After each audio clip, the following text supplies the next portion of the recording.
you mine gold, I would be the wealthiest man on the planet.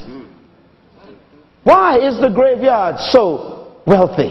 Why is there so much treasure in the cemetery? Why? Because buried in the cemetery are dreams that were never fulfilled, books that were never written, ideas that never became reality, visions that were never manifested. There in the graveyard are paintings that were never painted, songs that were never written, books that we'll never read. In the cemetery are great manufacturing plants that were never built. In the cemetery are sermons that were never preached. The cemetery is pregnant with unused success. Buried in the cemetery is treasure that makes God weep. My greatest fear tonight is very simple, and that is, I am afraid that most of you in this room and in this auditorium tonight, and perhaps watching this program, you are going to add to the treasure and the wealth of the cemetery. And that makes me very sad, because buried inside of you are dreams that you still carry, ideas that God planted in your heart that you still haven't done yet, paintings that you've been planning to paint, and books you've been thinking about writing, and paintings you keep procrastinating about. And what I'm so concerned about is we'll never see your painting. We'll never sing your song. We'll never read your book, and we'll never operate in your business, and we'll never experience the invention that you keep procrastinating on. I trust that you will rob the graveyard of your treasure. Yes. I pray that you will disappoint the cemetery. I pray that when the morgue gets your carcass, it'll be empty.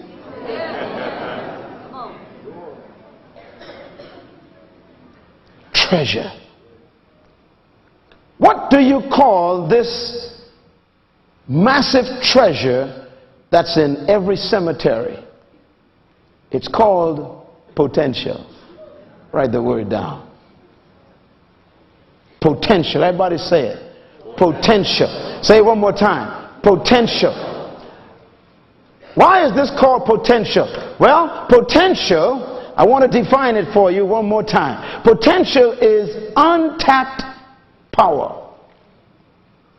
Potential is unused ability. Are you ready? Potential is dormant strength. Potential is hidden power. Potential is all you could be but you haven't become yet. Potential is how far you can go in life but you haven't gone yet. Potential is who you really are but we haven't seen you yet. Potential is everything you could be but you haven't become it yet. Potential is all you can do but you haven't done yet. In essence, potential is never what you've done. Please make a note of that. Potential is never what you've done. It's always what you could do but you haven't done yet. In essence, whenever you've done something, it's no longer your potential. Therefore, potential is everything that is yet unused, that is still within you. I am convinced that God has buried in every human being, all 5.2 billion of us, treasure that is yet to be tapped. Let's put it this way. If potential is not what you've done, but what you could do, then whatever you've done is no longer your potential.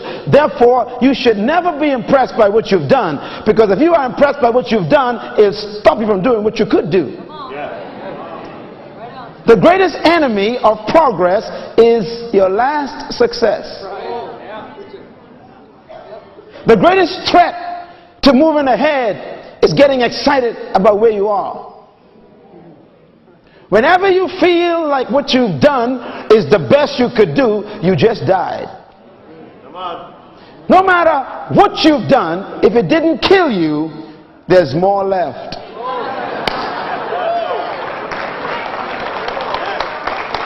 As long as you're breathing, God got something else left inside. Until you are gone, you're still pregnant. Because God sent you here. And no human being came to this planet empty. I repeat, no human came to this planet empty. You came here loaded, and you came here to make a deposit, and deposit you will make. And if you don't make, you are a generational thief, because you stole from the next generation. My Lord. The next generation is supposed to benefit from what you came to deliver. And if you settle down on what you've done and not do what you could do, then you rob them of what you came to leave for them to enjoy. And that is why you should never allow what you've done to stop you from doing what you could do. No matter how great what you've done is, don't park. Tell your neighbor, I feel my baby moving.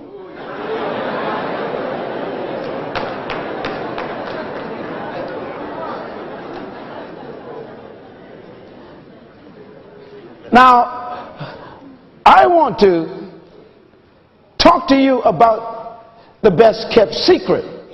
And the best kept secret is a strange secret, because only one person has it. And the secret is about you. There's a secret about you that nobody knows except the one who manufactured you.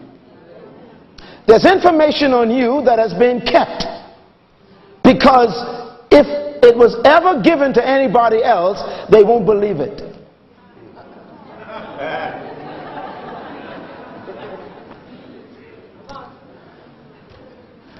First, I want to deal with a little issue before I go any further. I want to talk about how to be set free so you can discover your secret. The key to freedom is knowledge. Just write these principles down. The key to freedom is knowledge. And the key to knowledge is truth. The key to knowledge is truth. And the key to truth is the manufacturer. I repeat, there's a principle. The key to truth is the manufacturer.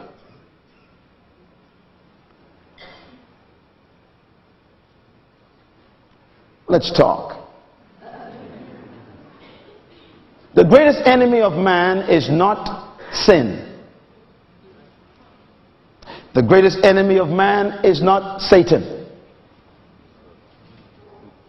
The greatest enemy of man is ignorance. Ignorance is the cause of all destruction. As a matter of fact, we blame so many things on this entity that we call devil that we've become irresponsible lately. We eat bad, get sick, and then blame it on the devil. Uh-oh.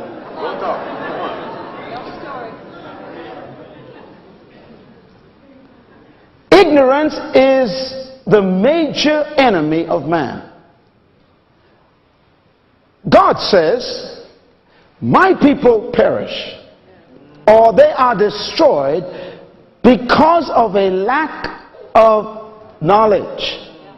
And because they have rejected knowledge, I must also reject them, and they cannot represent me.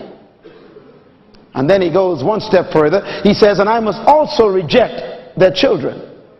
Here's the point. If you don't know anything, and you teach your children what you know,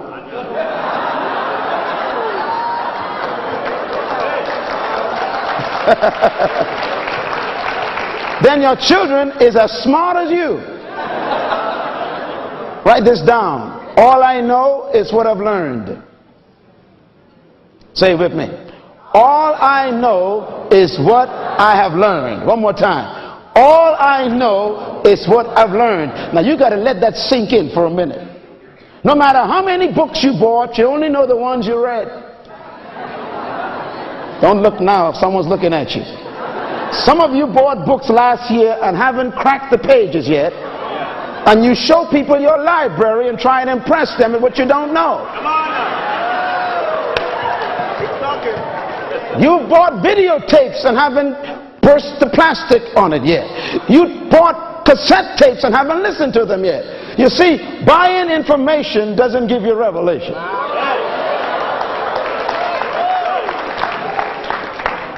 Now here's what God says about that. He says, because you have rejected knowledge, I must reject you.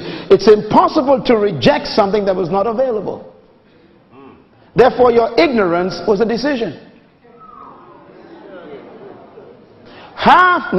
90% of the knowledge you need is right in your house in a book you never read. That's good. Every time you pass a library, knowledge incriminates you.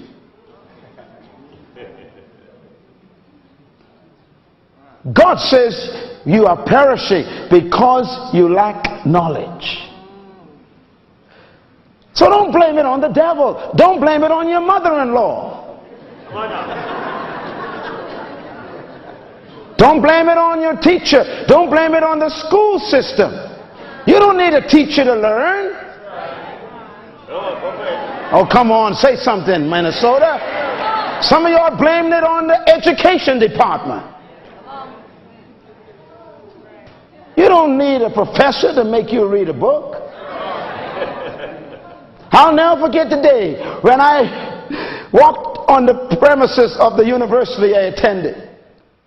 I walked into my first class, freshman, and here comes this professor. And I was so excited, all my books, and I sat there ready, eager to learn. And I saw this great bank of reservoir of knowledge walk into the room. And I said to myself, I'm going to learn so much from this great man. And he stood there for 5 minutes and says, good morning. I'm glad that you are here today. Our course of study shall last for this semester. You have 5 books to read. Tonight I want you to take the first book, read the first 5 chapters, write a paper. I'll see you tomorrow.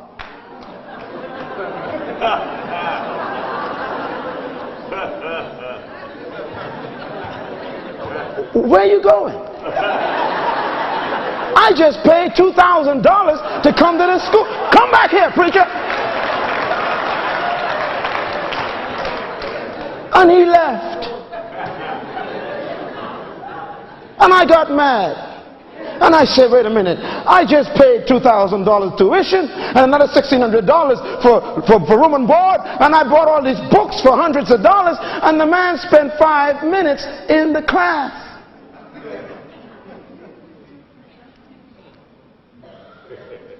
I went to the library and realized that I was going to be spending over $57,000 for someone to tell me go and read a book. Come on, clap. You know it's true.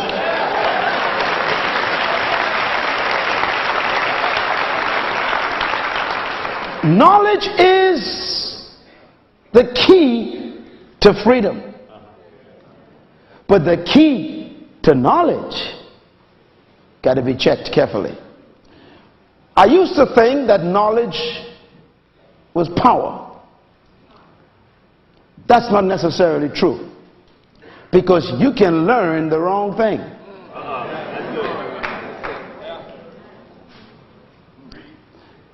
Jesus said the only thing that can set you free is not knowledge, but knowledge of the truth. It's dangerous to learn the wrong thing well.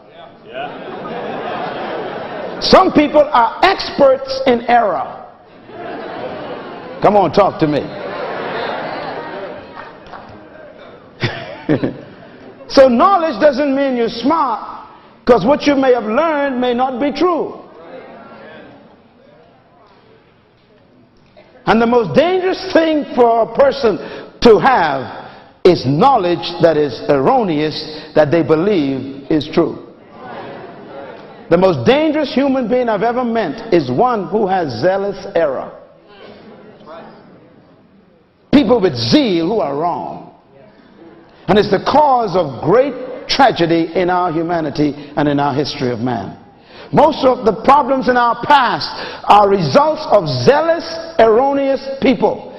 People who had information that was erroneous, it was wrong, but they thought it was right and they were zealous. Hitler, for example, believed that everybody else was subhuman and the Aryan race was the only true human race. And that error made him massacre millions of people. The Crusaders, who were Christians, were under an error, and they killed thousands and thousands of people all over Europe because they had a theological error and tried to force people to come to Jesus with the sword. And then you used to preach against speaking in tongues, and you used to rebuke people who did it, and now you're doing it more than they. Don't look at me so funny. Some of you used to have scriptures to prove it was from the devil. Look at you now. It's amazing what we do with error. We defend it vehemently.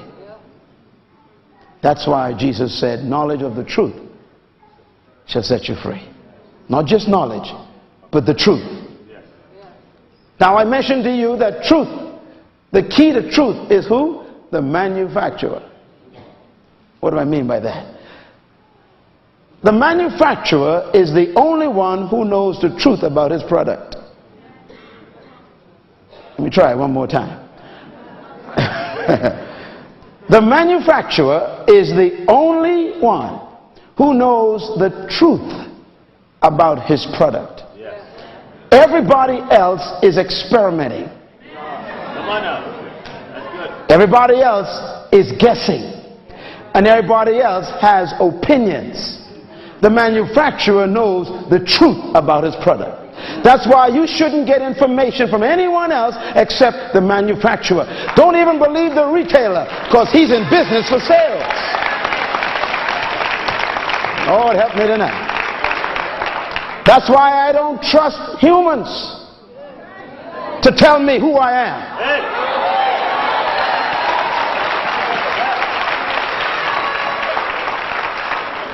Don't depend on customers' experience to determine the value of a product, because some customers don't know how to use it. Y'all are slow here tonight. Many of us have literally allowed people to talk us out of good products because they abused it and it didn't work for them. Not because your marriage didn't work doesn't mean marriage doesn't work. Hello.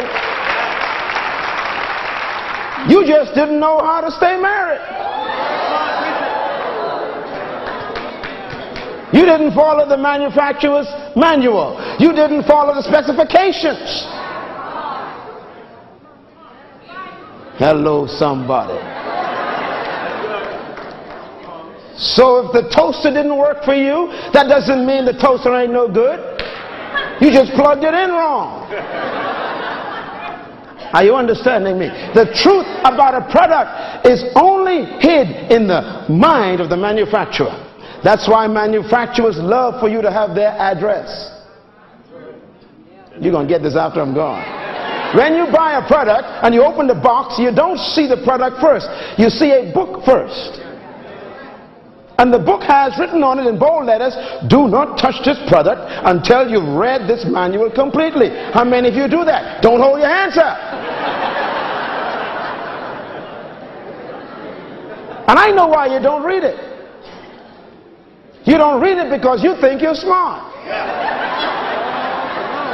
And because you think you're smart, that is why today you have a VCR machine in your house with 12 functions, and all you know is stop, rewind, pause, and play.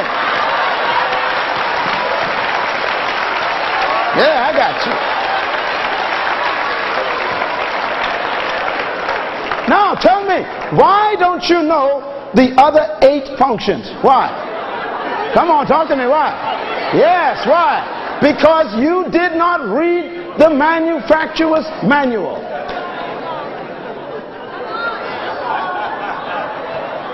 Now, that machine has the potential to produce 12 functions, but you are only experiencing 4. Therefore, you are living below the potential of the VCR.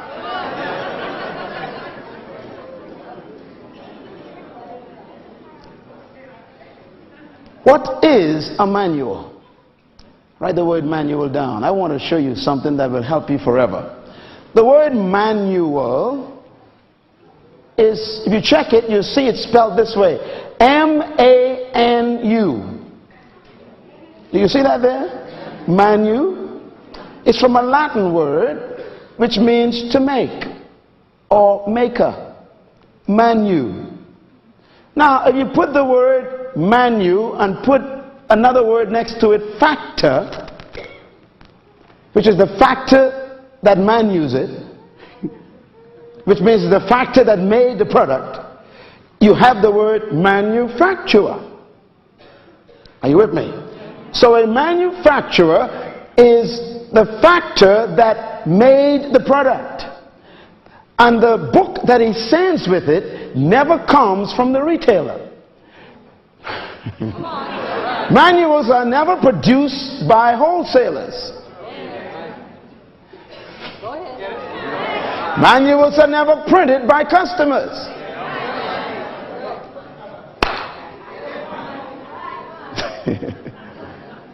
It's called a manual because it's from the manufacturer, which means the manual means the maker's mind. Write it down. It means the maker's mind. What the maker did was took his mind and put it on paper and sent it with his product. So that when you read the manual, you're reading his mind about his product. Yeah. And he's telling you, don't attempt to operate his product until you've read my mind completely.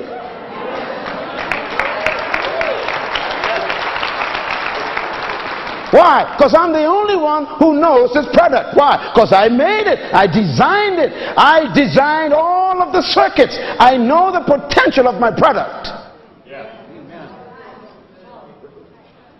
It ain't good yet, baby. It's going to get good in a minute.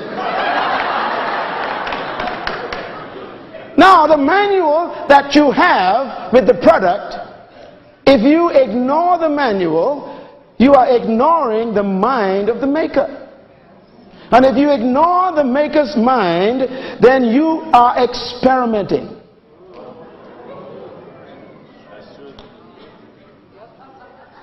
People who have read the manual do not experiment. They know what to do. They know how to get out of the product what's in there, because they know the mind of the manufacturer concerning his product.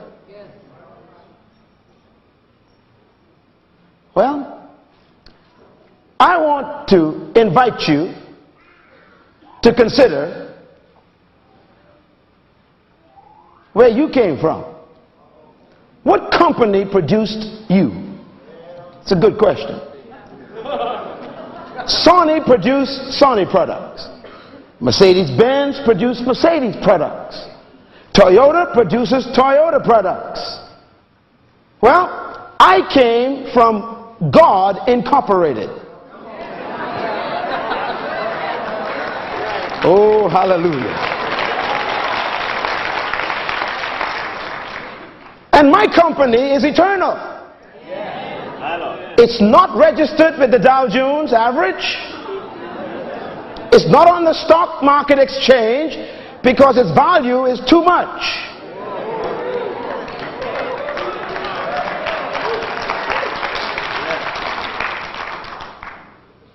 And my company that produced me is the only element that has the right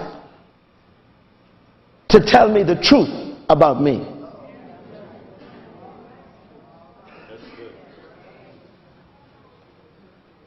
when the manufacturer produced me, he had in his mind a purpose.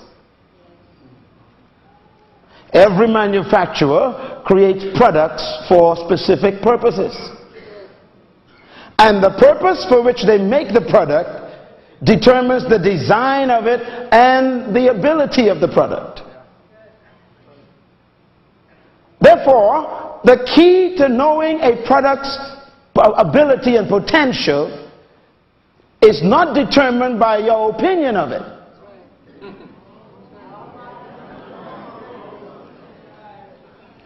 Let me take you one step further. Most of you came here in cars, and if you were to go outside and check your car, you'll discover something very strange. When you first buy a car, you sit in the driver's seat. If you check the speedometer registration, there's a number on that registration. The number of that car's registration may say 160. Some cars may say 210. Other cars may say even 280. Now, how could the manufacturer place on that registration of that speedometer that number? How can he tell you that this car can travel at 160 miles per hour? What gives him the audacity and the right to tell you, without your permission, that this automobile can travel at 160 miles per hour? He didn't ask you.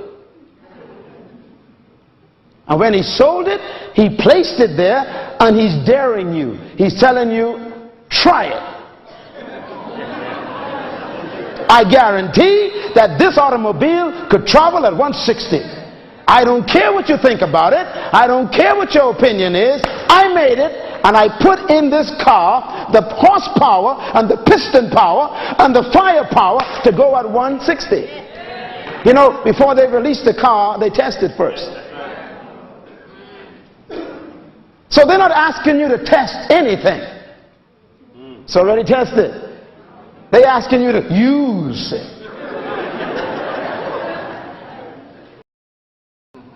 Question to ask you.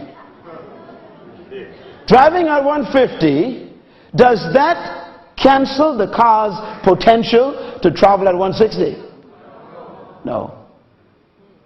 Let me ask the question again. If you've been driving for the last 30 years at 55 miles per hour, does your experience cancel the car's ability? No. That's why you should not judge life by your experience.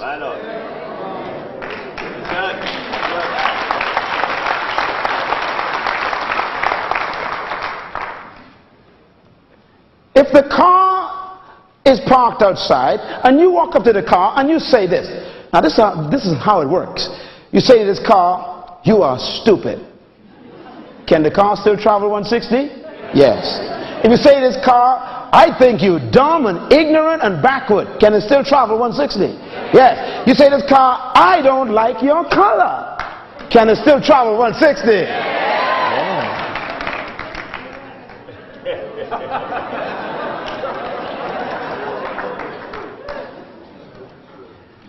Your opinion does not affect the potential of the car. Please write that down. Opinions do not change potential.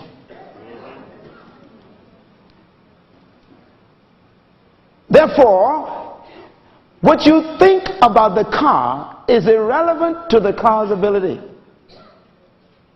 The problem is that most of us have accepted other people's opinions about us.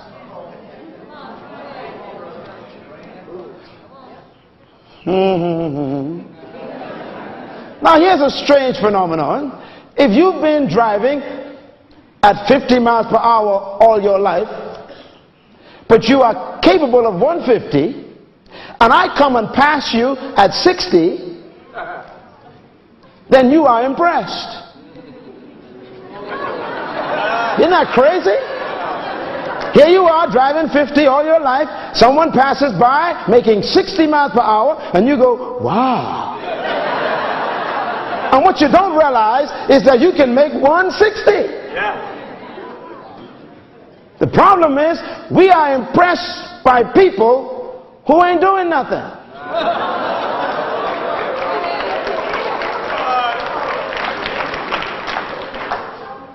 That's why I never allow what you do to interfere with what I could do. As a matter of fact, I have come here to this conference tonight because I had to slow down to back up to some of you, because you're going too slow in your life. And I've come to say to you, hey baby, press on it. Yeah. There's more inside of you than what you've done. God's not satisfied with your present accomplishments. And so don't allow people's opinions to interfere with your potential. Your teachers call you dumb, just smile and say, mind your own business. After all,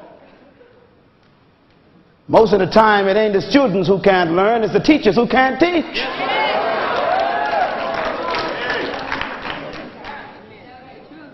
Don't let anybody declare an opinion over your speedometer. Because God has buried in you untapped treasure. Society is a dangerous norm, and I don't want to be normal. Yes.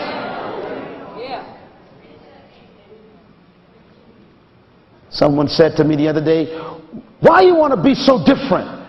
I said, I don't want to be, I just am.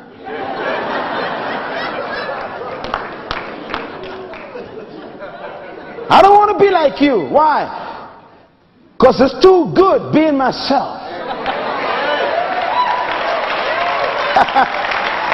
Hallelujah. Now I want you to turn with me to the manufacturer's manual. And I want you to read a section of the manual that talks about you. It's found in section Psalm, subsection 139, Article 14. Now, for those of you who are religious, that's Psalm 139.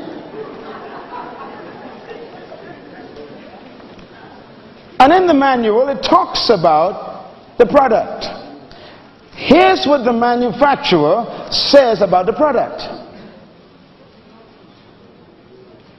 Now remember, only the manufacturer knows the truth about the product.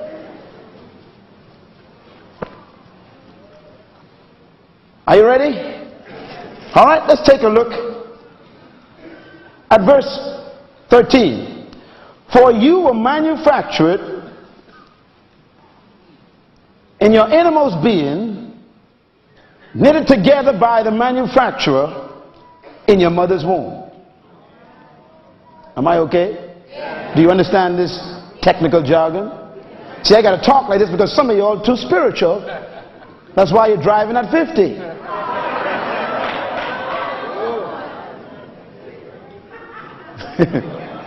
Here you are working in a shoe store and you're excited because you're the supervisor. But the manufacturer is depressed because you're supposed to own the store.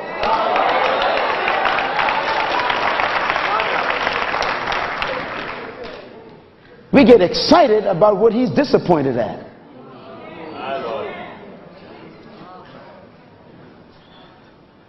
Verse 14. I praise you because I am fearfully and wonderfully made. Marvelous are the works of your hands, and my soul knows this well. Man, this thing gets me stirred up. He says, I praise you. He's talking to the manufacturer. He's saying, thank you, manufacturer. Thank you, factor that made me. Why? Because I am fearfully made. Write the word fearfully down. Now check how it's spelled. Be careful. It doesn't say F-A-I-R. It says F-E-A-R-L-L-Y. It says when he made me, he made